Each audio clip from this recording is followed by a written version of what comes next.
Bienvenue à Le Clocher de Vendée. Si ce message touche votre cœur, je vous invite à aimer, vous abonner et le partager, afin qu'il atteigne plus d'âmes. Que Dieu vous bénisse. Commençons. Certains pasteurs de l'Église ont perdu leur vertu, et l'Église du Christ, une, sainte, catholique et apostolique, est blessée. Elle a été construite sur le fondement solide de la foi et le sang des martyrs.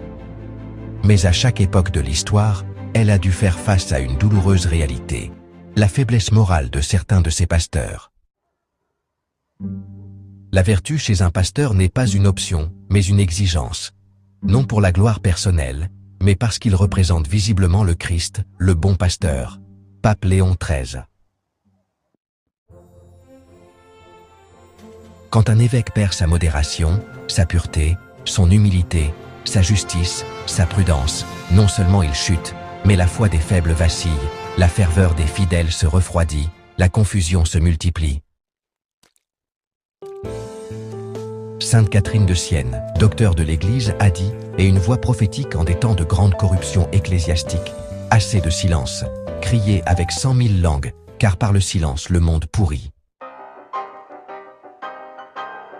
L'impact négatif n'est pas seulement visible dans les médias ou dans les tribunaux. Il est mystique, invisible, mais réel.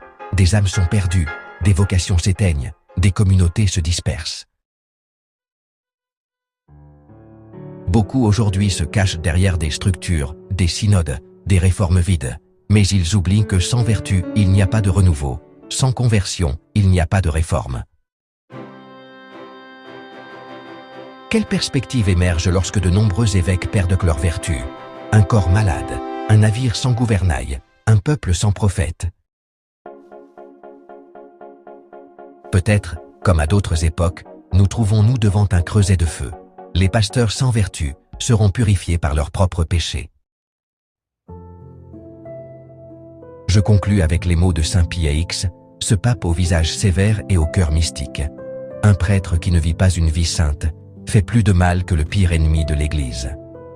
Il est urgent de prier pour eux et de faire réparation face à l'avenir de désolation spirituelle qui nous menace. Nous pouvons apporter notre petite contribution qui, dans l'économie du salut, est un trésor. Bonjour, chers guerriers du Seigneur, et que Dieu vous bénisse.